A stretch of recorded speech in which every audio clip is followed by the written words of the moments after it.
ప్రియమైన సహోదరులారా, గత వారం ఇశ్రాయేలీయుల యొక్క చరిత్ర 20వ అధ్యాయం వరకు చూసాం. మరి 20వ భాగాన్ని చూసాం.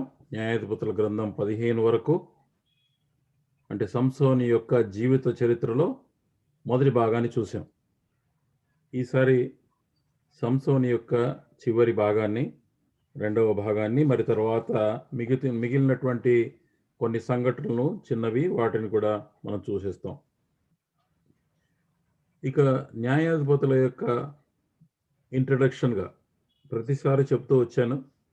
ఇశ్రాయేలీయులు కనాను దేశంలో విశ్వాసం ద్వారా, కేవలము దేవుని నమ్ముట ద్వారా ప్రవేశించారు. కానీ ఆ దేశంలో పూర్తి ఫలాలను స్వతంత్రించుకుని అనుభవించాలంటే దేవుని పట్ల నమ్మకంగా ఉండాలి. మన రక్షణ కూడా విశ్వాసం ద్వారా పొందుకున్నాం. అయితే పొందిన రక్షణ యొక్క సంపూర్ణతను స్వతంత్రించుకోవాలంటే ప్రభు పట్ల మనం కూడా నమ్మకంగా ఉండాలి. Faithfulness is the key of the saved life. మన రక్షణను మనం కొనసాగించుకోవటానికి దేవుని పట్ల నమ్మకత్వం కావాలి. న్యాయాధిపతుల కాలంలో దేవుడే ప్రత్యేకంగా వారిపై అదృశ్య రాజుగా ఉన్నాడు. అంటే వాళ్లకు రాజులు ఇంకా అనుగ్రహించబడలేదు. ఎందుకంటే దేవుడే స్వయంగా వారిపైన రాజుగా ఉండాలని నిర్ణయించాడు. ఈ రకమైనటువంటి ప్రభుత్వాన్ని థియోక్రసీ అంటారు. అంటే దేవాధిపత్యం కలిగినటువంటి లేక దేవుని ప్రభుత్వం అని పిలుస్తారు. యెహోవాను సంప్రదించినప్పుడు వారు నడిపించాడు. కానీ ఇష్టానుసారముగా ఆయన ఆజ్ఞలకు వేరుగా అవిధేయులై ప్రవర్తించినప్పుడు, తనను వదిలిపెట్టి అన్య దేవతలను మొక్కినప్పుడు, వారి చెడు ఆచారములు పాటించినప్పుడు దేవుడే వారిని శత్రువులకు అప్పగించాడు. ఇది చాలా ప్రాముఖ్యమైనది. దేవుడే రాజుగా ఉంటే గనక పరిస్థితి ఇది. దేవుణ్ణి వదిలిపెడితే గనక వారిని శత్రువులకు అప్పగించాడు. ఈ న్యాయాధిపతుల కాలంలో ఉన్నట్లుగానే ఇప్పుడు కూడా క్రైస్తవ సంఘానికి దేవుడే మన రాజు, క్రీస్తే శిరస్సు. ఆత్మస్వరూపి అయినటువంటి దేవుడు అదృశ్యమైన నాయకుడు మనకు. క్రైస్తవ విశ్వాసులకు ఆయనే ప్రభు. అందుకే ఈ న్యాయాధిపతుల యొక్క చరిత్ర అక్షరాల క్రైస్తవ సంఘాలకు మనకు మరి వర్తిస్తుంది ఖచ్చితంగా. సో ఇంతకుముందు సంసోని యొక్క మొదటి భాగం, వీరు అంటే న్యాయాధిపతులు అంటే వీళ్ళు కోర్టుల్లో ఉండి, న్యాయస్థానంలో ఉండి బ్లాక్ కోట్స్ వేసుకొని న్యాయం తీర్చేవాళ్ళు కాదు. కేవలము ప్రజలకు శ్రమ కలిగినప్పుడు, వారిని శత్రువులు వారిని భయపెట్టినప్పుడు, వారి శ్రమ పెట్టినప్పుడు వారి నుంచి విడుదల చేయటానికి దేవుడు ఏర్పాటు చేసినటువంటి ఒక మాటలో చెప్పాలంటే విశ్వాస వీరులు, వారి పక్షాన పోరాడినటువంటి వారు. కనుక న్యాయాధిపతుల గ్రంథంలో చెప్పబడిన చివరి న్యాయాధిపతి సంసోను. అంటే జడ్జెస్, బుక్ ఆఫ్ జడ్జెస్లో ఉన్నటువంటి న్యాయాధిపతుల సంగతికి వస్తే గనక ఈ చివరి వ్యక్తి మరి సంసోను. ఈ సంసోను చరిత్ర ఇక్కడ చూస్తే కనుక ఇక్కడ మైనర్ జడ్జెస్ అని చూసాం. వీళ్ళందరినీ కూడా వీళ్ళు 1, 2, 3, 4, 5, 6, 7 మంది మైనర్ జడ్జెస్. మళ్ళీ తర్వాత ప్రధానమైనటువంటి న్యాయాధిపతులు ఒత్నీయేలు, ఏహూదు, దెబోరా అనే ప్రవక్తి, తనతో పాటు బారాకు, యోవాష్ కుమారుడైనటువంటి గిద్యోను, యెఫ్తా, సంసోను. యెఫ్తా వరకు ముగించాం. సంసోను మొదటి భాగాన్ని కూడా ముగించేసాం లాస్ట్ టైం. కాబట్టి ఇది మొత్తం న్యాయాధిపతుల యొక్క లిస్ట్. ఇది అప్పుడున్నటువంటి కాలంలో ఉన్నటువంటి మ్యాప్.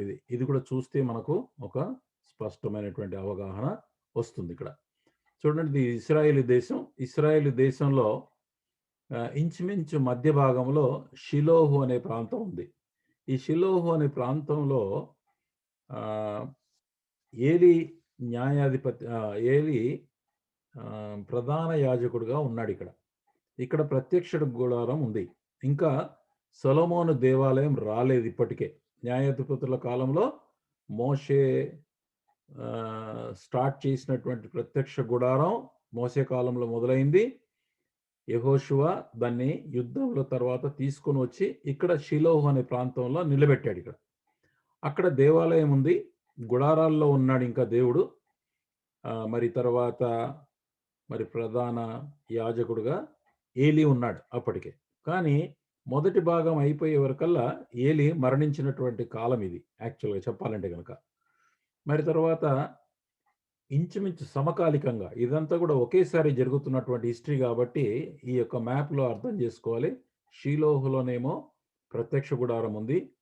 ఇక్కడ రైట్ సైడ్ నార్త్ సైడ్ ఉత్తర దిక్కున కనుక చూస్తే గనక ఇక్కడ అమోనీయుల యొక్క ప్రాబ్లం నుంచి యెఫ్తా అనేటటువంటి విశ్వాస నాయకుడు, వీరుడు వారిని విడుదల చేశాడు.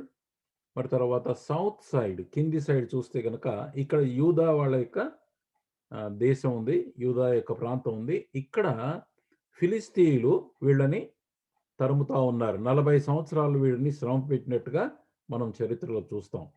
సో 40 ఇయర్స్లో ఆల్రెడీ కొంతకాలం ముగిసింది వీళ్ళది.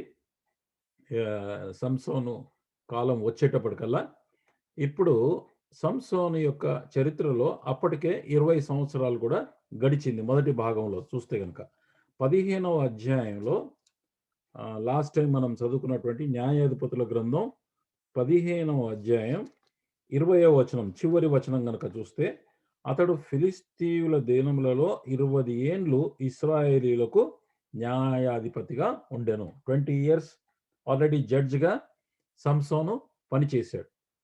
సంసోను యొక్క చరిత్రలో 2 భాగాలు కనబడుతుంది.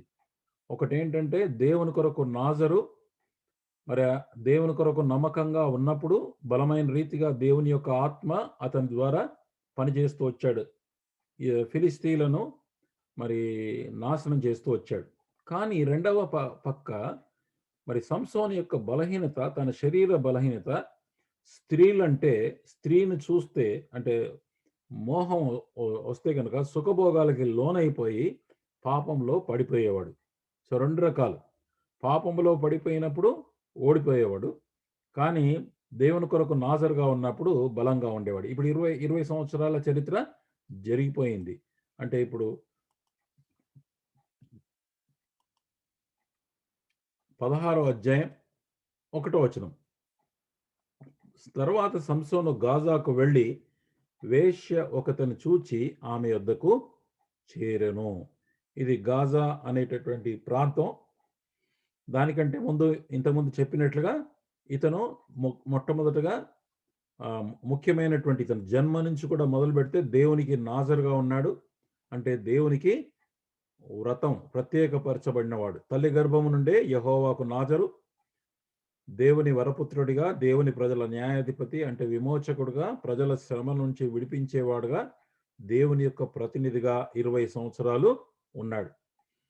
మరి సంసోను నాజరుగా ఉన్నప్పుడు అతను ద్రాక్షారసమే కానీ మద్యమే కానీ దాని నుండి వచ్చే ఏదైనా కూడా అపవిత్రమైనది ఏది కూడా తినకూడదు. కానీ ఆల్రెడీ ద్రాక్ష తోటల వైపు వెళ్ళాడు ఇతను. రెండవది, చచ్చిన శవాన్ని ముట్టకూడదు. సింహము చనిపోతే ఆ యొక్క శవాన్ని ముట్టి దాంట్లో ఉన్నటువంటి తేనెను తిన్నాడు. అది పోయిన చరిత్రలు చూశాం. మూడవది, తల వెంట్రుకలు కత్తిరించకూడదు. ఇప్పుడు గాజా ప్రాంతానికి వచ్చాడు. గాజా ప్రాంతం అనేది ఫేమస్ గాజా స్ట్రిప్ ఇప్పుడు కూడా ఉంది. పాలస్తీనా దేశస్తుల యొక్క వశంలో ఉంది. ఇది బీచ్ ప్రదేశం, సముద్ర తీరం, where lot of enjoyment and parties take place. అక్కడ మరి స్వంత మనస్సు చేత నడిపించబడి వెళ్ళాడు. దేవుని ఆత్మ ద్వారా వెళ్ళలేదండి అతను. తాను ఆ గాజా ప్రాంతానికి అక్కడికి చూడటానికి వెళ్ళాడు. చూసిన తర్వాత అక్కడ ఒక వేశ్య కనబడింది, అక్కడికి వెళ్ళాడు. అక్కడికి రావటం వల్ల అంటే ఆ యొక్క పార్టీ ప్రదేశానికి బీచ్కి రావటం వల్ల చాలా ఆకర్షకరమైనటువంటి సంగతులకు లోనై తన శరీర బలహీనత, లోక ఆశ, శరీర ఆశను బట్టి మరి వేశ్య దగ్గరికి వెళ్ళినట్టు చూస్తాం. సామెతలు 25:28లో ప్రాకారము లేక పాడైన పురమీయంతో తన మనస్సును అణుచుకోలేని వాడు అంతే. ఇది సంసోను యొక్క పరిస్థితి. తన మనస్సును అణుచుకోలేకుండగా వెళ్ళిపోయినాడు. ఒకవైపు దేవుని కొరకు నాజరు, కానీ రెండవ వైపు తన శరీరం యొక్క బలహీనత. శరీర ఆశలు కలిగినటువంటి ఒక విశ్వాసికి సాదృశ్యం సంసోను. సామెతలు 5:8లో జార స్త్రీయుండు ఛాయకు పోక నీ మార్గము దానికి దూరముగా చేసుకొనుము, దాని ఇంటి వాకిటి దగ్గరికి వెళ్ళకుము. 1 కొరింథీ 6:18లో జారత్వమునకు దూరముగా పారిపోవుడి, మనుష్యుడు చేయి ప్రతి పాపమును దేహమునకు వెలుపల ఉన్నది, కానీ జారత్వం చేయువాడు తన సొంత శరీరమునకు హానికరముగా పాపము చేసి ఉన్నాడు. అయితే జడ్జెస్ 16:1 ప్రకారంగా సంసోను మరి ఆ వేశ్య దగ్గరికి వెళ్ళినట్టుగా చూస్తాం ఇక్కడ.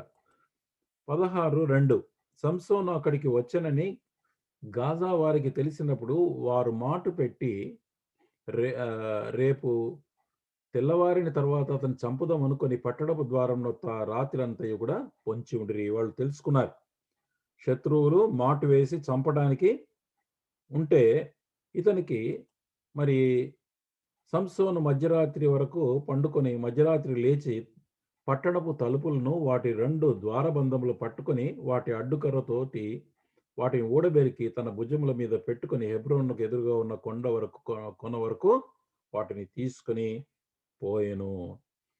మరి సంసోను మరి శరీరాశలకు లోనైనాడు, ఇక్కడ మనం చూసాం. కానీ ఇక్కడ ఇంకొక విషయాన్ని మనం గుర్తుపెట్టుకోవాలి. ఏంటంటే ఈ ఇశ్రాయేలీయులు ఫిలిస్తీయుల ద్వారా శ్రమలో ఉన్నారు.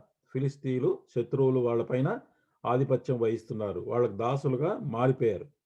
కనుక ఇశ్రాయేల్ ప్రజలు యెహోవాకు మొరపెట్టి ఫిలిస్తీయులను దండించడానికి మరి సహాయం చేయమని అడిగినప్పుడు యెహోవా మరి ఈ సంసోన్ను లేపాడు. యాక్చువల్గా ఒకవైపేమో దేవుడు అతన్ని వాడుకోవడానికి ఒక పాత్రగా సిద్ధం చేశాడు, కానీ రెండవ వైపు సంసోనేమో శరీరాశకు లోనై మరి ఆ వేశ్య దగ్గరికి వెళ్ళాడు. అయితే పట్టడపు తలుపులు వాటి 2 ద్వారబంధాల్ని ఊడబెరికి తన భుజముల మీద మోసుకొని పోయెను. అంటే బైబిల్ పండితుల ప్రకారం దీని యొక్క బరువు సుమారు 2.5 టన్స్, 2200 కిలోలు అప్రాక్సిమేట్గా దీని బరువు. భుజాలపై 7 కిలోమీటర్స్ వరకు తీసుకెళ్లాడు. హెబ్రోను ఎదురుగా ఉన్నటువంటి కొండకు పోవటం సుమారు 7 కిలోమీటర్స్ వరకు ఉంటుంది. So they were shocked how this is possible. ఇతను చూడ్డానికి సామాన్యమైన వ్యక్తిలానే కనబడతాడు. కొన్నిసార్లు సంసోన్ అంటే పిక్చర్లో చాలా భుజఖండాలు కలిగినటువంటి మనిషి పిక్చర్ చూపిస్తారు, కానీ వాస్తవంగా అలా కాదంటండి. అతను సామాన్యమైనటువంటి ఆరోగ్యం కలిగినటువంటి మనుష్యుడు. మరి ఎలాగుంటాడో అలాగే ఉండేవాడు అతను చూడటానికి. అలా సాధారణంగా కనబడేటటువంటి మనిషి 2200 కిలోల బరువును ఎత్తుకొని 7 కిలోమీటర్లు ఎట్లా పోయాడు? మధ్యరాత్రి లేచాడు. బహుశా దేవదూత అతను లేపి ఉంటాడని ఒక తలంపు. అయితే అతను పరిస్థితి గ్రహించాడు. తనను చంపే ప్రయత్నం చేస్తున్నారని గమనించి మరి అతను మరి ఆ 7 కిలోమీటర్లంత దూరం తీసుకెళ్ళిపోయాడు. అయితే ఇది సామాన్యమైన శక్తి కాదు, వేరే రహస్యం ఉందని ఫిలిస్తీయులకు అర్థమైంది. ఈయన సామాన్యంగా తన సొంత శక్తి కాదు, there is something more powerful అని. సంసోను ఈసారి తప్పించుకున్నాడు, కానీ మళ్ళీ ఇంకా ముందు అతని యొక్క చరిత్రలో మరి పతనం అనేది మనం అక్కడ చూస్తూ ఉంటాం. దేవుడిచ్చిన శక్తిని స్వంత శక్తి అనుకోవటం, ఆ శక్తిని స్వంత శరీరాశల కోసం వాడుకోవడం దేవుని పట్ల మోసం. అది యాక్చువల్గా దేవుడేమో శక్తి ఇచ్చాడు, కానీ అది దేవుని యొక్క పని కోసం ఇచ్చాడు. కానీ ఈ వ్యక్తి తన శరీరాశల కోసం వాడుకోవటం వల్ల మరి దేవుని పట్లనే మరి మోసం చేసినట్లుగా చూస్తాం. దేవుని ఉద్దేశాలను విడిచిపెట్టడంలో మరి అది మొట్టమొదటి రాంగ్ స్టెప్ వేశాడు ఇతను. ఇక కొంతకాలం తర్వాత 16:4 చూడండి. పిమ్మట అతడు షోరేకు లోయలో ఉన్న దెలీలాను స్త్రీని మోహింపగా. అంటే ఇది మొదటి సంఘటన జరిగింది. అంత బరువును తీసుకెళ్ళాడంటే వాళ్ళ ఫిలిస్తీన్లకు అర్థం కావట్లేదు. ఇతను చూడడానికి ఆర్డినరీ పర్సన్గా ఉన్నాడు, కానీ ఇంత బరువు ఎట్లా తీసుకెళ్తున్నాడు? ఈయన దగ్గర ఏదో ఒక మహిమ, వాళ్ళు ఏమనుకున్నారంటే అన్యులు చేసినట్టుగా మంత్రాలు పెట్టినటువంటి ఒక తాయెత్తు లాంటి వస్తువు ఏదో ఇతని దగ్గర ఉందని వాళ్ళకి అనుమానం అక్కడ. అంటే స్పెషల్ ఏదో ఉంది ఇతని దగ్గర, అది పట్టుకోవాలి ఆ రహస్యం అని అనుకున్నారు వీళ్ళు. అయితే కొంతకాలం తర్వాత షోరేకు లోయ అనేటటువంటి ప్రాంతానికి వచ్చాడు. ఇది ఈ సోరేకు లోయ, వ్యాలీ ఆఫ్ సోరేక్ అనేది హ్మ్. ఈ దాను గోత్రం అంటే ఇశ్రాయేలు యొక్క భూభాగం సగం, ఫిలిస్తీన్ల భాగం సగం మధ్యలో ఉంది. ఇది బోర్డర్‌లో ఉందన్నమాట ఇది షోరేక్ అనేది. అంటే half in Philistines and half in the Kingdom of God. అంటే దేవుని యొక్క మరి ప్రజల యొక్క రాజ్యంలో ఉంటుంది. అంటే అర్థం ఏంటంటే దేవుని రాజ్యంలో ఉంటూ లోకమును ప్రేమించుట అన్నమాట. ఇది యాక్చువల్‌గా. హాఫ్ హాఫ్ ఉంటే చాలా కష్టం ఇది. ఎప్పుడు కూడా బౌండరీలో ఉన్నటువంటి సమయంలో వాళ్ళు మధ్యస్థంగా ఏదైతే ఇలాంటి ఊర్లుంటాయో 2 దేశాల వాళ్ళకి కూడా ప్రమాదకరమే వాళ్ళు. అందుకోసం ఈ ఆత్మీయంగా కూడా చాలా పెద్ద దెబ్బతీసేటటువంటి విషయం ఇతను.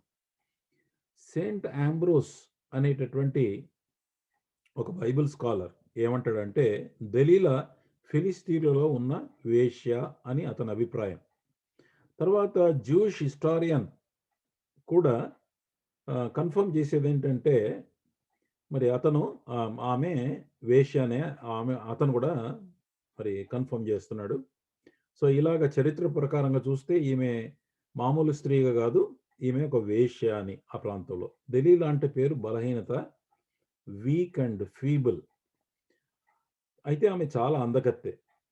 సంసోను దేవుని ప్రజల ప్రతినిధిగా, అంటే ఇప్పటికి 20 సంవత్సరాలుగా న్యాయాధిపతిగా ఉన్నాడు.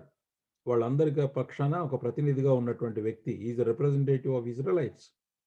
కానీ మరి దెలీలా విషయంలో మోహం వచ్చింది అతనికి. సో, ఇప్పుడు సంసోను యొక్క బలహీనత ఏంటంటే ఈ స్త్రీ. సో, దెలీలా యొక్క బలహీనత సారీ, సంసోను యొక్క బలహీనత Delilah. She became his weakness. ఆమెను మోహించెను, కానీ పెళ్లి చేసుకోలేదు. కానీ ఆమెతో శరీర బలహీనతను బట్టి వ్యభిచార సంబంధాన్ని పెట్టుకున్నాడు. ప్రావర్బ్స్ 6:32లో జారత్వం జరిగించువాడు కేవలం బుద్ధిశూన్యుడు. ఆ కార్యము చేయువాడు స్వనాశనము కోరువాడు. ఆమెతో అఫేర్ కొంతకాలం గడిచిన తర్వాత ఆమెను ప్రేమించడం మొదలుపెట్టాడు. So, he was governed by his feelings. తన శరీరాశలకు లోనై ఆమె యొక్క మోహంలో గుడ్డివాడుగా మారిపోయాడు సంసోను. 16:5 ఫిలిస్తీన్ల సర్దారులు ఆమె యొద్దకు వచ్చి ఆమెతో, నీవు అతని లాలన చేసి అతని గొప్ప బలము దేనిలో ఉన్నదో మేము ఎలాగో అది అతని గెలవవచ్చునో తెలుసుకొనుము. మేము అతని బంధించి అతని గర్వం అణుపుదుము. అప్పుడు మాలో ప్రతివాడును 1100 వెండి నాణాలు నీకు ఇచ్చెదరు అన్నాడు. ఫిలిస్తీయుల యొక్క సర్దారులు పోయినసారి ఎక్స్‌ప్లెయిన్ చేసినట్లుగా 5 మంది సర్దారులు. వీరికి రాజు లేడు. వీళ్ళని గవర్నర్స్ అంటారు. 5 పట్టణాలకు 5 సర్దారులుగా ఉన్నారు. కానీ వాళ్ళ ఐక్య కూటమి, అంటే వాళ్ళు కలిసి పరిపాలన చేస్తారు. వాళ్ళు యునైటెడ్‌గా వారి దేశాన్ని పరిపాలిస్తారు. 5గురు వేరే గవర్నర్స్ ఉన్నా గానీ వాళ్ళలో మాత్రం ఐక్యత ఉంది. కాబట్టి ఇతని యొక్క శక్తి ఏదో అని ఒక ప్రత్యేకమైనటువంటి తంత్రమో లేకపోతే మంత్రము ద్వారా ఒక తాయెత్తు లాంటిది ఉంటదనుకొని తెలుసుకొని వీళ్ళేం చేశారంటే దెలీలాకు చెప్పి ఆమెకేమో డబ్బు ఆశ. డబ్బు ఆశ కాబట్టి ఆమెకు డబ్బు ఆశ చూపించి ఆమెకేం చెప్పారంటే, ఈయనది గనక నువ్వు వీక్‌నెస్ కనుక్కొని మాకు చెబితే గనక ఒక్కొక్క సర్దారు 1100 వెండి నాణెములంటే 5500 వెండి నాణాలు ఈజ్ ఈక్వల్ టు ఇప్పటి మన యొక్క కాలం గనక చూస్తే సుమారు 1,00,00,000 రూపీస్ అన్నమాట. ₹1,00,00,000 బహుశా ఇప్పుడు ఈ రోజుల్లో ₹1,00,00,000 కూడా తక్కువే మన దేశంలో. కాకపోతే ఇంకా ఎక్కువ ఉండొచ్చు. డబ్బు ఆశ చూపి సంసోన్‌ను లాలన చేసి, అతన్ని ఆకర్షించి, మోహింపచేసి, ప్రలోభపెట్టి, చివరికి అతన్ని భ్రష్టు పట్టించాలనేటటువంటి ప్లాన్ ఇది. సంసోను స్త్రీలోలుడు అతనిలోని శరీరాశలను అనుసరించి వెళ్ళాడు. ఈ అవకాశాన్ని దెలీలా వాడుకుంది. ఇక అది ఆమె దగ్గరకొచ్చినప్పుడు ఇక ఆమె 16:6-9 బ్రదర్ చదవాలా వెంకటేష్? న్యాయాధిపతుల గ్రంథం 16:6-9. కాబట్టి దెలీలా, నీ మహాబలము దేనిలోనున్నదో నిన్ను దేని చేత కట్టి బంధించవచ్చునో నాకు దయచేసి తెలుపుమని సంసోనుతో అనగా, సంసోను 7 నిరవంజి చువలతో నన్ను బంధించిన ఎడల నేను బలహీనుడనై సామాన్య మనుషులలో ఒకరి వలె అవుదునని ఆమెతో చెప్పాను. ఫిలిస్తీయుల సర్దారులు 7 నిరవంజి చువ్వలను ఆమె యొద్దకు తీసుకొని రాగా ఆమె వాటితో అతన్ని బంధించెను. మాటున ఉండువారు ఆమెతో అంతఃపురములో దిగి ఉండిరి గనుక ఆమె, సంసోను, ఫిలిస్తీయులు నీ మీద పడుచున్నారని అతనితో అనగా, అతడు అగ్ని తగిలిన నూలు రీతిగా ఆ ఆ తడపలను తెంపెను గనుక అతని బలము తెలియబడలేదు. కాబట్టి అతను ముందు ఈ మాట చెప్పాడు. అంటే ఆమె ఎందుకు అడుగుతుంది, అసలు నీ బలం ఎందులో ఉన్నదన్న సంగతి ఇతను మొదటిసారి ఈ విషయం వచ్చినప్పుడు దేవుని యొద్ద విచారణ చేయాల్సింది, కానీ చెయ్యలేదు. బౌ స్ట్రింగ్స్ అంటారు.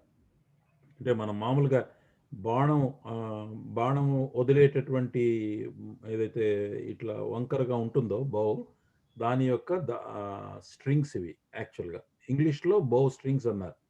వాటిని చాలా బలమైనవి, అందులో పచ్చిగా ఉండేవి, కానీ వాటిని చాలా సులభంగా విరగొట్టేశాడు. అంటే ఆమెను మరి తమాషా పట్టించాడు యాక్చువల్గా. మళ్ళీ తర్వాత రెండవసారి 16:10-12 అప్పుడు దెలీలా, ఇదిగో నీవు నన్ను ఎగతాళి చేసి నాతో అబద్ధమాడితివి. నిన్ను దేని చేత బంధించవచ్చునో దయచేసి నాకు తెలుపుమని సంసోనుతో చెప్పగా, అతడు పేనిన తరువాత పనికి పెట్టని క్రొత్త తాళ్లతో నన్ను బాగుగా బంధించిన ఎడల నేను బలహీనుడనై సామాన్య మనుషులలో ఒకని వలె అవుదునని ఆమెతో చెప్పెను. అంతటా దెలీలా పేనబడిన క్రొత్త తాళ్లను తీసుకొని వాటితో అతన్ని బంధించి, సంసోను, ఫిలిస్తీయులు నీ మీద పడుచున్నారని అతనితో అనెను. అప్పుడు మాటున ఉండువారు అంతఃపురములో నుండిరి. అతడు తన చేతుల మీద నుండి నూలు పోగును వలె ఆ తాళ్ళు తెంపెను. అంత పెద్ద బలమైనటువంటి కొత్త తాళ్ళని నూలు పోగులాగా తెంపేశాడు. రెండవసారి కూడా యెహోవా యొద్ద వెళ్ళలేదు, తన సొంత జ్ఞానాన్ని వాడుకున్నాడు. ఇక్కడ అతనేంటంటే ఆమెను తమాషా పట్టిస్తున్నాను అనుకున్నాడు. యాక్చువల్గా చాలా తెలివిగా ప్రవర్తిస్తున్నా అనుకున్నాడు. ఇక మళ్ళీ మూడవసారి 16:13-15. అప్పుడు దెలీలా, ఇదివరకు నీవు నన్ను ఎగతాళి చేసి నాతో అబద్ధములాడితివి. నిన్ను దేని వలన బంధించవచ్చునో నాకు తెలుపుమని సంసోనుతో చెప్పగా, అతడు, నీవు నా తల జడను 7 అల్లిన ఎడల సరి అని ఆమెతో చెప్పాను. అంతటా ఆమె మేకులతో దాని దిగగొట్టి, సంసోను, ఫిలిస్తీయులు నీ మీద పడుచున్నారని అతనితో చెప్పినప్పుడు అతడు నిద్ర మేలుకొని మగ్గపు మేకును నేతను ఊడదీసుకుని పోయాను.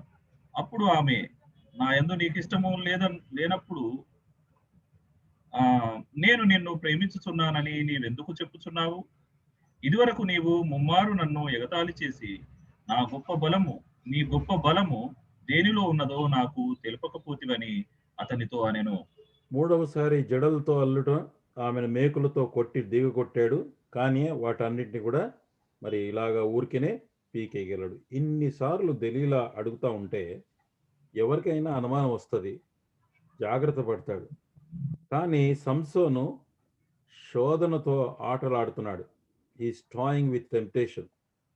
అతను చాలా తెలివిగలవాడు, బలవంతుడు అనుకుంటున్నాడు.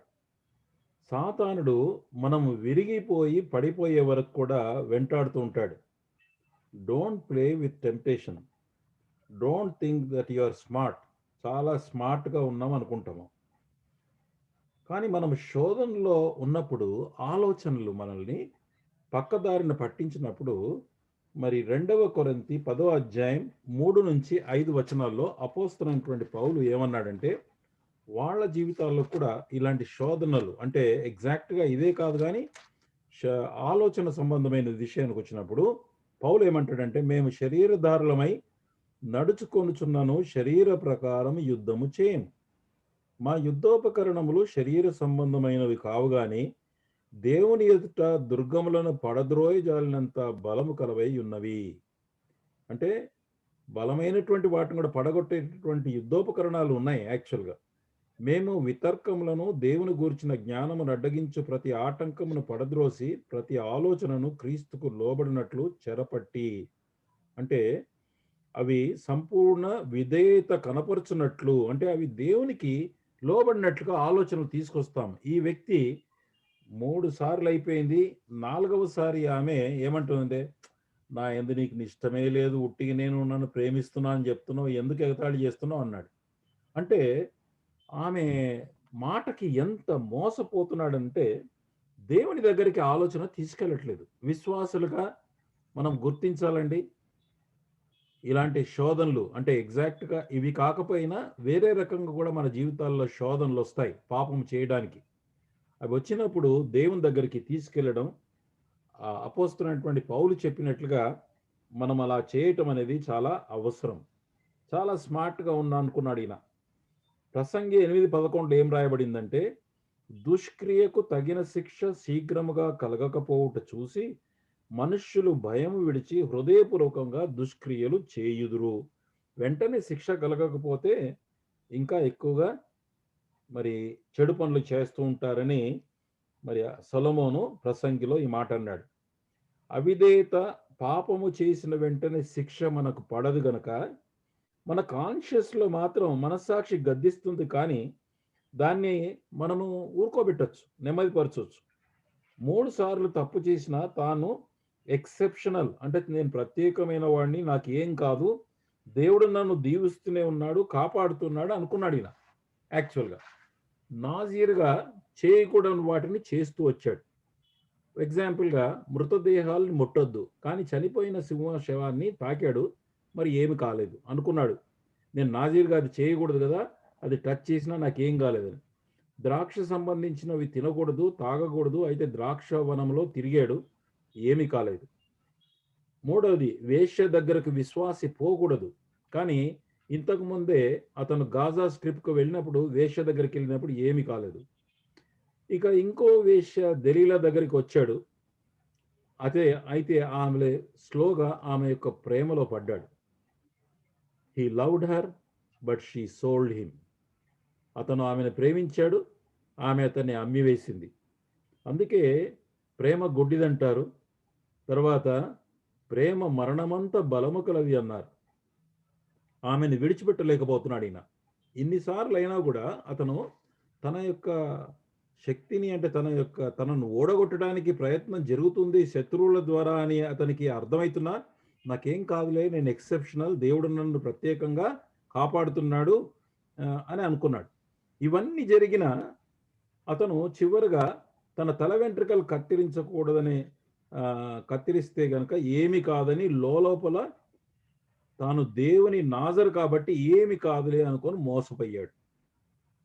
కొంతమంది ప్రేమిస్తారు, ప్రేమ నిజంగానే గుడ్డిదంటారు. ఎంత గుడ్డివాడైపోయాడంటే తనపై సాతానుడు బాణము సంధిస్తున్నాడు అని గమనించలేకపోయాడు. దెలీలా తన బలం యొక్క రహస్యం అడిగినప్పుడే శత్రువు యొక్క పన్నాగాన్ని గుర్తించాల్సింది, కానీ గుడ్డిగా ప్రవర్తించాడు. తాను ప్రత్యేకమైన ఎక్సెప్షన్ టు ద రూల్ అని అనుకున్నాడు. అతని తల వెంట్రుకలు కూడా కత్తిరిస్తారని తెలుసు ఆ మాట చెప్తే, కానీ చుట్టూ ఉన్నవారు చూస్తున్నారు, అందరికీ అర్థమవుతుంది, కానీ ఇతనికి మాత్రం వివేచన రావట్లేదు. ఎందుకంటే అతని యొక్క బలహీనత, శరీర బలహీనత ఎంత బలంగా ఉందంటే దాన్ని వదులుకోలేకపోతున్నాడు. ఇక 16 వచనం, ఆమె అనుదినము మాటల చేత అతన్ని బాధించి తొందర పెట్టుచున్నందున అతని ప్రాణము విసిగి చావగోరెను, చచ్చిపోవాలనుకున్నాడట. యూదుల కామెంటరీ మిద్రాష్ అని ఉంటుంది, ఇంటర్ప్రిటేషన్ చేసేటటువంటి బుక్ అది. దాంట్లో దెలీలా సంసోన్ను ప్రతిరోజు ఆకర్షించి మోహింపజేసి మాటల చేత భౌతికంగా సెక్స్ సమయాల్లో తన యొక్క బలం యొక్క రహస్యం చెప్పటానికి వేధిస్తూ ఉండేదని. He was harassed and she harassed him verbally and physically అని ఆయన అన్నారు. ఇక తెలుగు బైబిల్లో అనుదినము మాటల చేత అతని తొందర పెట్టుచున్నందున అతడు ప్రాణం విసిగి చావగోరినంటే ఇట్టి వేదనకు ఓర్చుకోలేకుండా తన శరీర బలహీనత మరి స్త్రీతో ఎంజాయ్ చేయటం మానలేక, అంటే ఆ శరీర సుఖము వదులుకోలేక తన వ్రత దీక్షనంతా చెప్పేశాడు అతను. మనము కూడా సాతాను యొక్క బార్డర్స్లో ఉంటే సోరోక్ వ్యాలీ లాగా సగం దేవునిలో సగం లోకంలో ఉంటే గనక ఇలాంటి శోధన ప్రాంతంలో సాతానుడు తన పరిధిలో మనని లాక్కోవడానికి ప్రతిదినము శోధిస్తాడు. మనం పడిపోయేటటువంటి వరకు కూడా మనల్ని వెంటాడుతాడు, విడిచిపెట్టాడండి. ఇక్కడ సంసోన్ను కూడా చివరి వరకు వెంటాడుతున్నాడు. మనం ఈ లోకపు ప్రవాహానికి వ్యతిరేకంగా ప్రయాణిస్తే ప్రతిదినము సాతానుడు శోధన మనం ఎదుర్కోవాల్సి వస్తుంది. ఇక్కడ సంసోను దెలీలాను పెళ్లి చేసుకోలే. ఇక్కడ ప్రత్యేకత చూడండి. ఇశ్రాయేలీయుడు పెళ్లి చేసుకుంటే భార్యను తన తండ్రి ఇంటికి తీసుకుపోతాడు. కానీ ఇక్కడ తండ్రి ఇంటి నుంచి, అంటే వాళ్ళ ఇల్లేమో పైన అప్పర్ పోర్షన్లో ఉంది, కొండపైన ఉంటుంది, కానీ క్రింది లోయలోకి వెళ్తూ ఉన్నాడు. అంటే ఆత్మీయంగా పతనం జరుగుతూ ఉంది ఈ వ్యక్తికి. ప్రతిసారి కొండపైకి వెళ్తాడు, అంటే అక్కడి నుంచి కిందికి దిగి వస్తాడు. మరి దీనికి ఆపోజిట్గా కనుక చూస్తే యేసుక్రీస్తు ప్రభువారు పరలోకము నుండి తండ్రి ఇంటి నుంచి భూలోకానికి మన కొరకు వచ్చాడు. ఆయనను ప్రేమించిన వాళ్ళని తిరిగి తండ్రి ఇంటికి తీసుకుపోవటానికి, ఉన్నతమైనటువంటి ఆత్మీయ ఆశీర్వాదాలు పొందటానికి తీసుకెళ్తానని వాగ్దానం చేశాడు. ఈయననేమో పైనుండి కిందికి దిగాడు. యేసు ప్రభు మరి కిందికి వచ్చి మన కొరకై, రక్షణ కొరకై సిలువలో చనిపోయి ఇప్పుడు తనను ప్రేమించిన వారిని తనతో పాటు పరలోకంలో తండ్రి దగ్గరికి తీసుకెళ్తా అన్నాడు. న్యాయాధిపతుల గ్రంథం 16, 17, 18 వచనాలు ఒకసారి చదువు బ్రదర్. అప్పుడతడు తన అభిప్రాయమంతయు ఆమెకు తెలియజేసి, నేను నా తల్లి గర్భము నుండి పుట్టినది మొదలుకొని దేవునికి నాజీరు చేయబడిన వాడనై ఉన్నాను. నా తల మీదికి మంగళ కత్తి రాలేదు. నాకు క్షౌరము చేసిన ఎడల నా బలము నాలో నుండి తొలగిపోయి ఇతర మనుష్యుల వలె అవుదునని ఆమెతో అనెను. అతడు తన అభిప్రాయమును తనకు తెలిపెనని దెలీలా ఎరిగి ఆమె వర్తమానము పంపి ఫిలిస్తీయుల సర్దారులను పిలిపించి, ఈసారికి రండి, ఇతడు తన అభిప్రాయమంతయు నాకు తెలిపినను. ఫిలిస్తీయుల సర్దారులు రూపాయలను చేత పట్టుకొని ఆమె యుద్ధకు రాగా, సో ఈసారి ఫిలిస్తీయులు మరి ఢిల్లీలో సక్సెస్ అయిందని గుర్తించారు. వాళ్ళు కూడా రూపాయల బహుమానంగా తీసుకొని వచ్చారు. సంసోను దెలీలాకు తన రహస్యాన్ని బయటపెట్టాడు. ఆ బయట పెట్టినటువంటి మాటలు అక్కడ ఏమంటున్నాడంటే, నాకు క్షౌరము చేసిన ఎడల నా బలము నాలో నుండి తొలగిపోవును. అంటే అతడు నిద్ర మేల్కొని ఎప్పటి వలె, చూడండి తర్వాత వచనంలో వస్తుంది అది, అంటే అతను ఏమనుకున్నాడంటే సంసోను తన శక్తి బలము క్షౌరము చేయబడినటువంటి వెంట్రుకల్లో ఉందని అనుకున్నాడు. వెంట్రుకల్లో లేదు ఆయనకు బలం. యాక్చువల్గా అతను పొరపాటున అనుకున్నాడు. చూడండి ఇప్పుడు 19వ, ఆమె తన తొడ మీద అతను నిద్రపుచ్చి ఒక మనిషిని పిలిపించి వాని చేత అతని తల మీద 7 జడలను క్షౌరము చేయించి అతని బాధించుటకు మొదలుపెట్టెను. అప్పుడు అతనిలో నుండి బలము తొలగిపోయాను. అంటే అతనిలో ఉన్నటువంటి పొరపాటు, అంటే రాంగ్ అండర్స్టాండింగ్ ఏంటంటే ఆ వెంట్రుకల్లో ఉందనుకున్నాడు అతను. ఎంత తప్పుడు అభిప్రాయమో చూడండి ఇప్పుడు. ఎందుకనంటే అది తనకు తోడుగా ఉన్నటువంటి యెహోవా వలన మాత్రమే ఆ బలం ఉంది, కానీ వెంట్రుకల్లో కాదు. అతను నాజీరు వ్రతాన్ని పాటించినంత వరకు యెహోవా అతనికి తోడుగా ఉన్నాడు. సంసోను యొక్క దౌర్భాగ్యం ఏమిటంటే దేవుడు చేసిన వాటిని, అంటే దేవుని శక్తిని తనకు ఆపాదించుకోవటమే. కనుక సంసోను శక్తి కోల్పోయి అత్యధిక శ్రమలో చేదైనటువంటి అనుభవం గుండా వెళ్లాల్సి వచ్చింది. దేవుని యొక్క సన్నిధి తోడుగా లేకపోతే తాను నిష్ప్రయోజకుడని అప్పుడు అర్థమైంది అతనికి. మన విషయం కూడా అంతే. మన తప్పిదముల ద్వారా వచ్చిన చేదు అనుభవాల ద్వారానే శ్రేష్టమైన పాఠాలని నేర్చుకుంటాం. కానీ ఇక్కడ శ్రమ కలిగిన తర్వాత అప్పటి వరకు తానేమనుకున్నాడంటే వర్స్ 20, ఆమె సంసోను ఫిలిష్తీయులు నీ మీద పడుచున్నారనగా అతడు నిద్ర మేలుకొని ఎప్పటి అట్లు నేను బయలుదేరి విడజిమ్ముకొందునని అనుకొనెను. అయితే యెహోవా తనను ఎడబాసెనని అతనికి తెలియనే లేదు. అంటే ఆమె తన తోడ మీద అతని నిద్రబుచ్చి 19వ వచనంలో తనకు సుఖనిద్ర కలుగునట్లుగా మరి వైన్ లేకపోతే మత్తు మందు లాంటిది ఇచ్చి ఉంటది ఆమె. అంతగా నిద్రపోయాడంటే క్షౌరం చేసే వరకు అంతా కూడా అతను లేవలేదంటే దానికి అంటే రోజు ఈమె ఆ యొక్క మత్తు మందు తాగిస్తుందన్నమాట ఈమె. Devil puts us to sleep when he wants to spoil our commitment and we will be caught unaware. అంటే మనకు తెలియకుండగానే మన నిబద్ధతను పాడు చేయటానికి సాతానుడు మనం ఆత్మీయంగా మెలకువ కలిగించే అంటే మనను నాశనం చేయటానికి మనను ఆత్మీయంగా నిద్రపుచ్చేస్తాడు. కాబట్టి మనం ఏం చేయాలంటే మెలకువ కలిగించే ప్రార్థన సమయాన్ని భంగము చేయటానికి కంటిన్యూస్గా ప్రయత్నం చేస్తాడు. మనకు ఆత్మీయంగా మెలకువ రావాలంటే it is only by prayer and spending time in the presence of God. అది లేకుండా చేస్తాడు మొట్టమొదటగా. ఇప్పుడు మనము ఏదైనా ఉద్యోగంలో ఉండండి, వ్యాపారంలో చేయండి, ఏమైనా చేయండి, the first attack will be that you don't pray to him. ఎందుకంటే మెలకువ రాదు.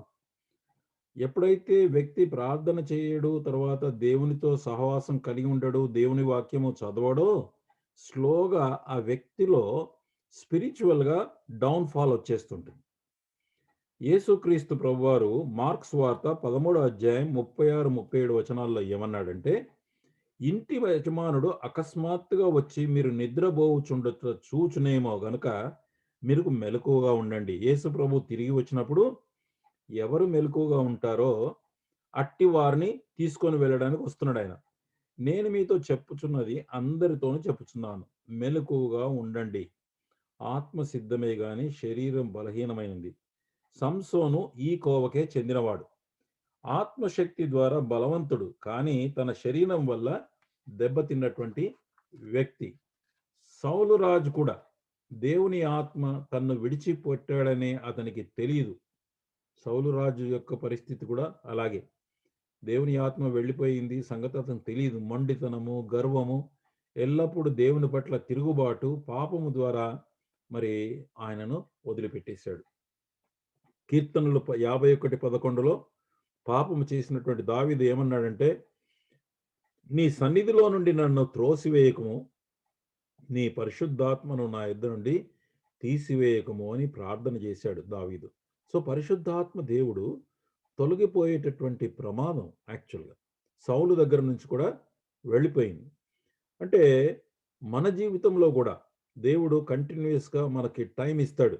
ఒకటి తర్వాత ఒకటి మనం ఏమనుకుంటాం అంటే ఏం కావట్లేదే, బాగానే ఉంది, okay it's okay it's okay అనుకుంటాం. కానీ ఎప్పటి వరకు అంటే మనకు తెలియదు ప్రభు మనల్ని విడిచిపెట్టేసినట్లుగా. మనం పాపంలోనే మునిగిపోయేటటువంటి పరిస్థితి, ప్రమాదం మనకు కలుగుతుంది. కనుక ప్రియ సహోదరులారా, ఇక్కడ పాఠం ఏంటంటే నిద్రపుచ్చేసి, ఎంతగా నిద్రపుచ్చేశారంటే వెంట్రుకలు కత్తిరించే వరకు. సంసోను వెంట్రుకలు కత్తిరిస్తారని తెలుసు, కానీ తాను ఎక్సెప్షనల్, ప్రత్యేకమైన వాడు, తాను పాపము చేసినా ఏమీ కాదు అని తన్ను తాను మోసపుచ్చుకున్నాడు. ఇతను నాజీలుగా ఉన్నాడుగా, అందుకే అట్లా అనుకున్నాడు. చచ్చిన శవాల్ని ముట్టొద్దంటే సింహాన్ని ముట్టాడు, ఏమి కాలేదు. ద్రాక్ష రసము మద్యము తాగకూడదనంటే ద్రాక్ష రస వరంలోనికి వెళ్ళాడు. బహుశా ఈ వేశ్యల దగ్గరికి వెళ్ళినప్పుడు వాళ్ళు ద్రాక్ష రసాన్ని ఇచ్చారు, తాగేశాడు వాళ్ళ దగ్గర. బహుశా అయి ఉంటుంది, అక్కడ లేఖనాల్లో లేదు. కానీ వేశ్య దగ్గరికి వెళ్ళకూడదు, మరి ముఖ్యంగా నాజీరు వెళ్ళకూడదు, ఒక విశ్వాసి వేశ్య దగ్గరికి వెళ్ళకూడదు, ప్రత్యేకపరచబడినటువంటి ఎవరు కూడా అక్రమ సంబంధాన్ని కలిగి ఉండకూడదు. కానీ వేశ్య దగ్గరికి వెళ్ళాడు. మొదట వేశ్య దగ్గరికి వెళ్తే ఏమి కాలేదన్నారు, అందుకే ఏమి కాదులే అనుకున్నాడు. తల వెంట్రుకలు కత్తిరించకూడదు, అయినా నేను ఎక్సెప్షనల్లే, ఏమి కాదనుకున్నాడు. సంసోను అసలు సత్యం, నా శక్తి పరిశుద్ధాత్మ దేవునిది, నేను ఆయన నాజీరు కాబట్టి నేను యెహోవాకు ప్రత్యేకమైన వాడిని. శక్తి ప్రభువులోనే ఉంది, నాలో లేదయ్యా అని చెప్తే గనుక సరిపోయేది. అలా కాకుండా తాను చాలా తెలివిగా ప్రవర్తిస్తున్నాను, దెలీలాను ఆట పట్టిస్తున్నాను అనుకున్నాడు ఈయన. అందుకే సామెతలు 3వ అధ్యాయం 5-7 వచనాలు. నీ స్వబుద్ధిని ఆధారము చేసుకొనక నీ పూర్ణ హృదయముతో యెహోవా యందు నమ్మికయించుము. ఇది చాలా ఇంపార్టెంట్ అండి. ప్రతి విశ్వాసి నేర్చుకోవాల్సింది. మనం చాలా సార్లు మన సొంత బుద్ధిని, మన ఇంటెలిజెన్స్‌నే మనం చాలా గ్రేట్ అనుకుంటాం. మన ఇంటెలిజెన్స్, మన బుద్ధి ద్వారా మోసపోయేటటువంటి సందర్భాలు చాలా ఉంటాయి. ఇక్కడ కూడా అనుకున్నాడు, ఢిల్లీలో ఆట పట్టిస్తున్నాను, 3 సార్లు ఆట పట్టించాను, ఏమైతదిలే అనుకున్నాడు. నీ ప్రవర్తన అంతటి యందు ఆయన అధికారమునకు ఒప్పుకొనుము. అంటే మన యొక్క జీవితంలో, మన నడవడికలో ప్రతిదినము కూడా, దేవా నీవు నాకు అధికారివి, నీ యొక్క ఆలోచన ప్రకారంగా నేను జీవిస్తాను. ఇదిగో నేను ఇలా చేయాలనుకుంటున్నాను. తండ్రి నన్ను గైడ్ చేయి. నీ యొక్క చిత్తం తెలుపుమని గనక మనం అడుగుతూ రావాలి.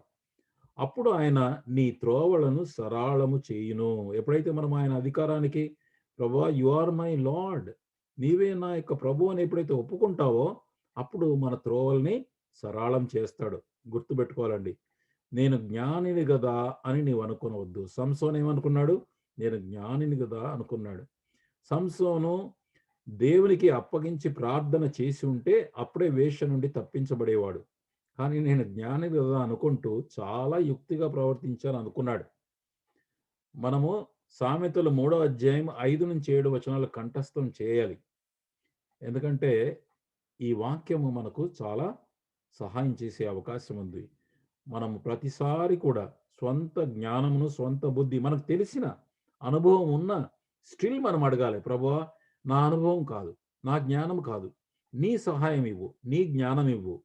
అందుకొరకే విశ్వాసులుగా మనం నడిపించబడటానికి ఈ లోకంలో యేసుక్రీస్తునే మనకు జ్ఞానముగా చేశాడు. He is Christ, Lord Jesus Christ is our wisdom. Therefore మనము కావలసినటువంటి జ్ఞానమును దేవుడి దగ్గర నుంచి పొందటం చాలా సులభం.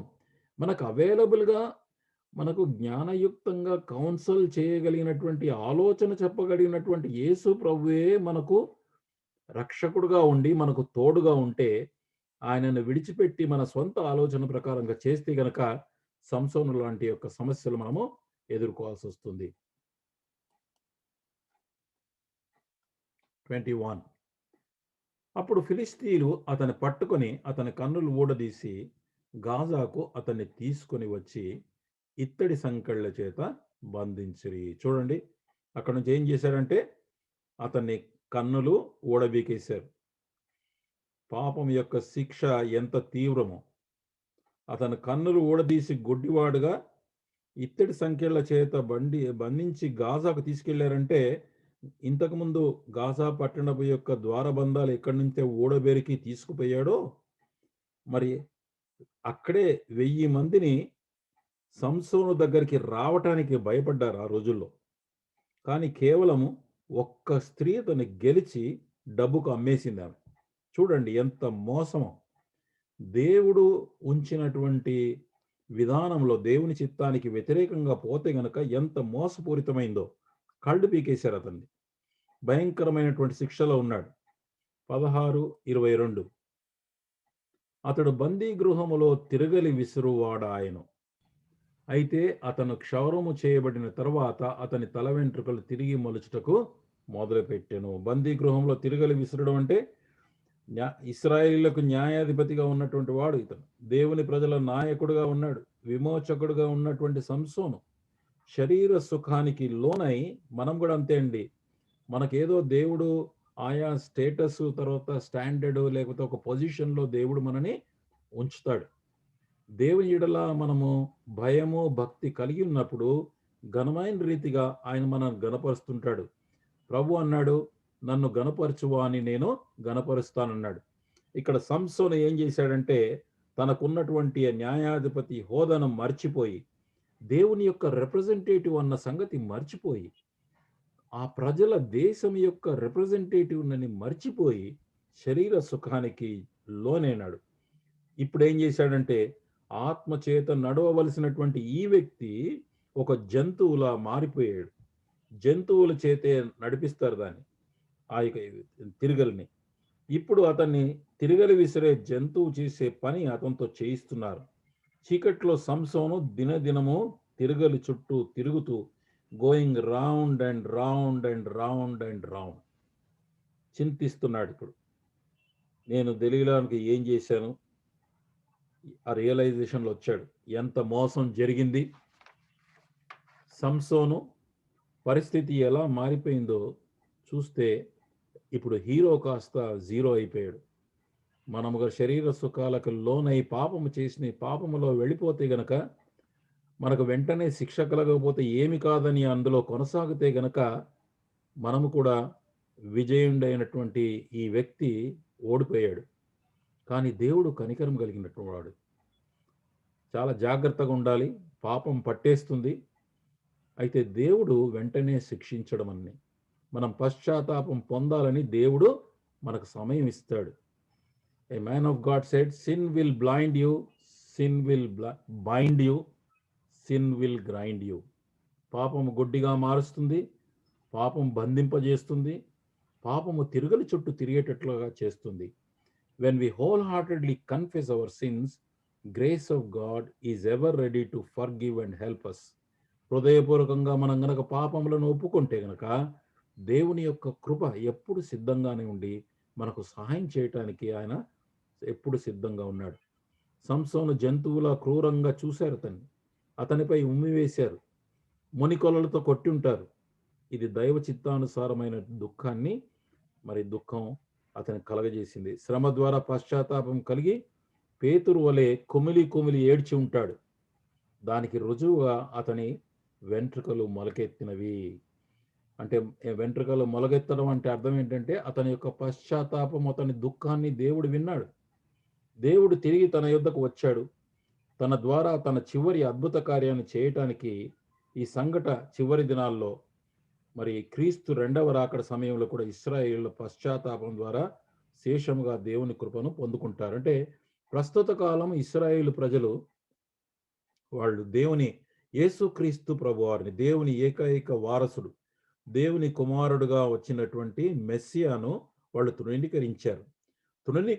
కాబట్టి దేవుడు వారిని ఆ దేశంలోంచి చెదరగొట్టేశాడు, నాశనం చేశాడు. వాళ్ళని చెదిరిపోయిన తర్వాత చివరికి మళ్ళీ పశ్చాత్తాపం కలిగి వారి దేశానికి చివరి దినాల్లో వస్తారని వాక్యంలో రాయబడింది. ఇప్పుడు సంసోను ఎలాగైతే పశ్చాత్తాపడి దుఃఖపడి కుమిలి కుమిలి ఏడుస్తున్నాడో, అలాగే రాబోనటువంటి కాలంలో ఇశ్రాయేలీలు యేసుక్రీస్తు ప్రభువారు తిరిగి రాకముందు వాళ్ళు కూడా పశ్చాత్తాప పొంది దేవుని యొక్క కృపను పొందుకుంటారు. మారు మనస్సు పశ్చాత్తాపం ద్వారా అతని మనోనేత్రములు తెరుచుకున్నాయి. ఆత్మీయ కళ్ళు విప్పబడక ముందు సాతాను శోధనలకు దెలీలా చేసే మోసానికి గుడ్డివాడుగా ఉన్నాడు. పశ్చాత్తాపము దేవుని దయ వలన కలిగింది. యెషయా 40వ అధ్యాయం 28 నుంచి 31వ వచనం. యెషయా 40వ అధ్యాయం, ఐజయా చాప్టర్ 40 వర్స్ 28. దయచేసి వచనం నేను రెడీగా లేదు, ఆయన తీస్తాను. యెషయా 40 వర్స్ 28 to 31. నీకు తెలియలేదా?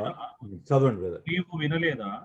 భూదిగంతములను సృజించిన యెహోవా నిత్యుడగు దేవుడు, ఆయన సొమ్మసిల్లడు, అలయడు. ఆయన జ్ఞానమును శోధించుట అసాధ్యము. సొమ్మసిల్లిన వారికి బలమిచ్చువాడు ఆయనే. శక్తిహీనులకు బలాభివృద్ధి కలుగజేయువాడు ఆయనే. బాలురు సొమ్మసిల్లుదురు, అలయుదురు. యవ్వనస్తులు తప్పక తొట్టిల్లుదురు. యెహోవా కొరకు ఎదురు చూస్తున్నారు, నూతన బలము పొందుదురు. వారు పక్షిరాజుల వలె రెక్కలు చాపి పైకి ఎగురుదురు. అలయక పరుగెత్తుదురు, సొమ్మసిల్లక నడిచిపోవుదురు. యెహోవా కొరకు ఎదురు చూచువారు నూతన బలము పొందుకురు.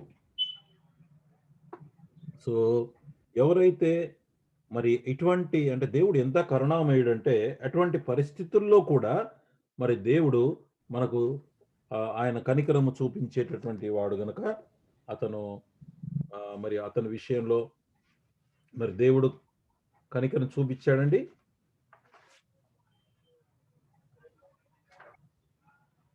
యా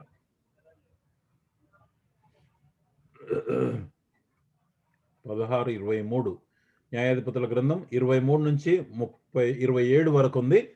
బ్రదర్ కొంచెం క్విక్ గా చదివేస్తారు అది. ఫిలిస్తీయుల సర్దారులు మన దేవత మన శత్రువైన సంసోనును మన చేతికి అప్పగించి ఉన్నదని చెప్పుకొని తమ దేవత అయిన బాగోనుకు మహాబలి అర్పించుటకు పండుగ ఆచరించుటకు కూడుకొనిరి. జనులు సంసోనును చూచినప్పుడు మన దేశమును పాడు చేసిన వాడును మనలో అనేకులను చంపిన వాడునైన మన శత్రువును మన దేవత మన చేతికి అప్పగించి ఉన్నదని చెప్పుకొనుచు తమ దేవతను స్తుతించిరి. వారి హృదయములు సంతోషముతో నిండి ఉండగా వారు మనము పరిహాసము చేయుటకు సంసోనును పిలిపించుదము రండని సంసోనును బందీ గృహం నుండి పిలువనంపించిరి. వారు అతని చూచి గుడి స్తంభముల మధ్యను అతని నిలువబెట్టి పరిహాసము చేయగా సంసోను తన చేతిని పట్టుకొనిన బంటుతో ఇట్లనెను, ఈ గుడికి ఆధారముగా ఉన్న స్తంభములను నన్ను తడవనిచ్చి విడువుము, నేను వాటి మీద ఆనుకొందును. ఆ గుడి స్త్రీ పురుషులతో నిండి ఉండెను. ఫిలిస్తీయుల సర్దారులందరూ అక్కడ ఉండిరి. వారు సంసోనును ఎగతాళి చేయగా గుడి కప్పు మీద స్త్రీ పురుషులు రమారమి 3000 మంది చూచుచుండిరి. ఇక్కడ జోరా అనేటటువంటి ఇక్కడ మ్యాప్ ఉందండి, పక్కన మ్యాప్ కూడా చూడండి.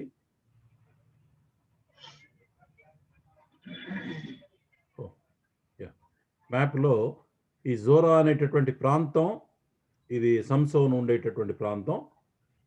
ఇక్కడ నుంచి అష్కెలోను ప్రాంతంలో ఇంతకుముందు ఒక 1000 మందిని చంపేశాడు. తర్వాత ఈ షోరేక్ అనేటటువంటి లోయలో ఇక్కడ దలీలా చేత మోసపోయాడు. ఇక్కడ అక్కడ నుంచి అతని గాజాకు ఇక్కడ తీసుకొచ్చారు. ఇక్కడ గాజా అనేటటువంటి ప్రాంతంలో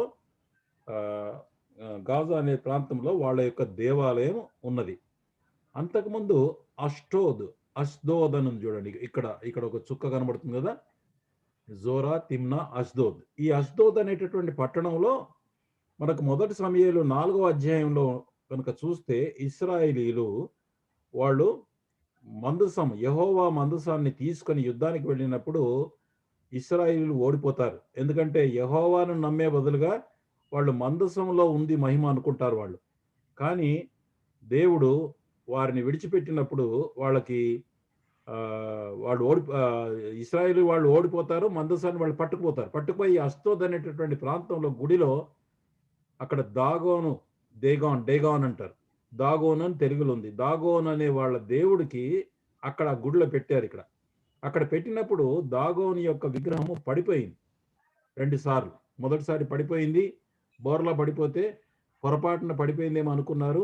మళ్ళా దాన్ని నిలబెడితే కనుక తెల్లారి దాని తర్వాత చేతులు విరిగిపోయినాయి. అష్దోదు అనేటటువంటి ప్రాంతంలో జరిగింది. ఇప్పుడు గాజా ప్రాంతానికి వచ్చారు. ఇప్పుడు గాజా ప్రాంతంలో కూడా దాగోను అనేటటువంటి దేవాలయం వాళ్ళకున్నది. చూడండి,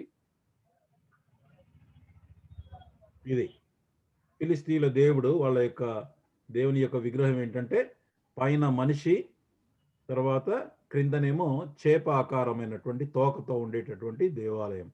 ఎందుకనంటే 20 సంవత్సరాల క్రిందట జరిగింది ఈ విషయం.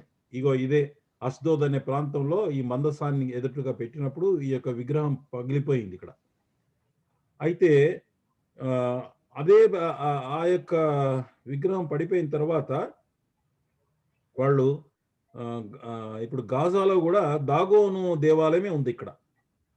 సో యెహోవా ప్రతినిధిగా అదే దేవాలయాన్ని, అంటే అష్దోదులో కూడా దాగోను దేవాలయం ఉంది, తర్వాత ఇక్కడ గాజాలో కూడా దాగోను దేవాలయం ఉంది. అష్దోదు అనే ప్రాంతంలోనేమో దేవాలయంలో దాగోను విగ్రహం పడిపోయింది. అప్పుడు వాళ్ళకి తెలిసింది యెహోవా మహిమ కలిగినటువంటి దేవుడు, గొప్ప దేవుడని వాళ్ళకి తెలుసు. ఇశ్రాయేలీయుల యొక్క విజయానికి కారణము యెహోవా దేవుడేనని ఫిలిస్తీయులకు స్పష్టమైన రీతిగా అర్థమైంది వాళ్ళకి.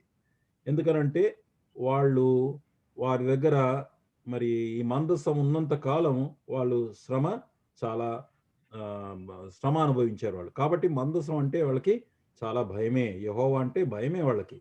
కానీ ఇప్పుడేమనుకున్నారంటే వాళ్ళు ఈ ఈ సందర్భంలో ఫిలిష్తీయుల దేవుడైనటువంటి దాగోను సంసోను వారికి అప్పగించెను. మా దేవుడు సంసోనును అప్పగించాడు. అంటే సంసోను నమ్మినటువంటి యెహోవాపై విజయంగా భావించి సంతోషంగా ఇక సంసోను ఆట పట్టించి పరిహాసం చేసి చంపేయాలనుకున్నారు అతన్ని. So sorry.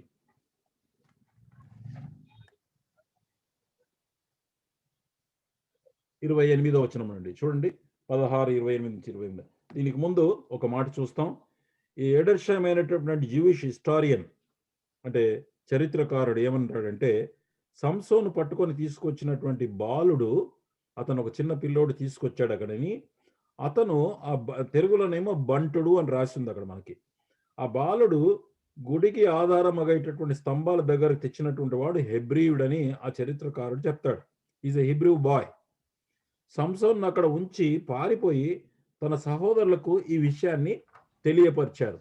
అందుచే 16:31లో అతని తండ్రి ఇంటి వాళ్ళు వచ్చి తీసుకెళ్ళిపోతారు అక్కడ. సో అక్కడ ఏంటంటే small boy is a Hebrew boy అని చెప్పాడు ఇక్కడ. 16, 28 నుంచి 30 వచనాల వరకు. అప్పుడు సంసోను, యెహోవా ప్రభువా, దయచేసి నన్ను జ్ఞాపకం చేసుకొనుము. దేవా, దయచేసి ఈసారి మాత్రము నన్ను బలపరచుము. నా 2 కన్నుల నిమిత్తము ఫిలిష్తీయులను ఒక్క మారే దండించి పగ తీర్చుకొననిమ్మని యెహోవాకు మొరపెట్టి ఆ గుడికి ఆధారముగా ఉన్న ఒక్క నిమిషం చెప్పలేని వేదనతో పశ్చాత్తాపంతో తిరిగి నాజరుగా దేవునికే తను తాను అప్పగించుకున్నాడు. ఇక్కడ 28వ వచనం ప్రకారం అతడు చివరిసారిగా స్వదేశము నిమిత్తము దేవుని యొక్క పిలుపును జ్ఞాపకం చేసుకున్నాడు. తన జీవితాన్ని సమర్పించుకున్నాడు, ప్రాణమును అర్పించాడు. దేవునికి మొరపెట్టి, యెహోవా ప్రభువా, దయచేసి నన్ను జ్ఞాపకం చేసుకొనుము. దేవా, దయచేసి ఈసారి మాత్రమే నన్ను బలపరచుము. నా 2 కన్నుల నిమిత్తం ఫిలిష్తీయులను ఒక్కసారే దండించి పగ తీర్చుకొనిమ్మని యెహోవాకు మొరపెట్టాడు. 29 చదవండి బ్రదర్. ఆ గుడికి ఆధారముగా ఉన్న 2 మధ్య స్తంభములలో ఒకదానిని కుడి చేతను ఒకదానిని ఎడమ చేతను పట్టుకొని, నేనును ఫిలిష్తీయులను చనిపోదుముగాక అని చెప్పి బలముతో వంగినప్పుడు గుడి ఆ సర్దారుల మీదను దానిలో ఉన్న జనులందరి మీదను పడెను. మరణకాలమున అతడు చంపిన వారి శవముల లెక్క జీవిత కాలమందు అతడు చంపిన వారి లెక్క కంటే ఎక్కువ ఆయను. అప్పుడు అతని స్వదేశ జనులను అతని తండ్రి ఇంటి వారందరును కూడి అతనిని మోసికొని వచ్చి జొరియోకును ఎష్టాయోలుకును మధ్యనున్న అతని తండ్రి అయిన మనోహ సమాధిలో అతని పాతిపెట్టిరి. అతడు 20 సంవత్సరములు ఇశ్రాయేలీయులకు అధిపతిగా ఉండెను. 20 సంవత్సరాలు ఇశ్రాయేలులకు అధిపతిగా పనిచేశాడు ఇతను. కాకపోతే అతని యొక్క జీవిత చరిత్ర ఒక విశ్వాసి, సామాన్యమైన విశ్వాసి, శరీరాశలచే కొనిపోబడేటటువంటి విశ్వాసి యొక్క సమస్య ఎలాగుంటుందో అలాగుంది. మనము తిరిగి ప్రభు దగ్గర సమర్పించుకొని పాపక్షమాపణ కోరుకుంటే బలాన్ని తిరిగి పొందుకున్నాడు. కానీ తన ప్రాణాన్ని పెట్టి అతను మరి వాళ్ళందరినీ కూడా చంపేశాడు. అక్కడ యేసుక్రీస్తు ప్రభు వారిని కూడా అంతే. ఆయనను కూడా మరి స్వకీయులే ఆయనను సిలువలో చంపేశారు. అయితే ఆ యొక్క మరణము ద్వారా ఆయన అనేకుల్ని రక్షించడానికి రక్షణ కార్యం కోసం చేశాడు.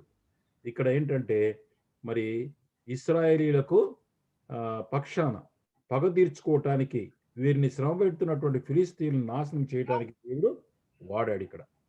ఇక ఇది సంసోని యొక్క చరిత్ర, అంటే న్యాయాధిపతుల యొక్క మొత్తం చరిత్ర అయిపోయింది ఇక్కడ. అయితే 17వ అధ్యాయంలోకి వస్తే గనక నెక్స్ట్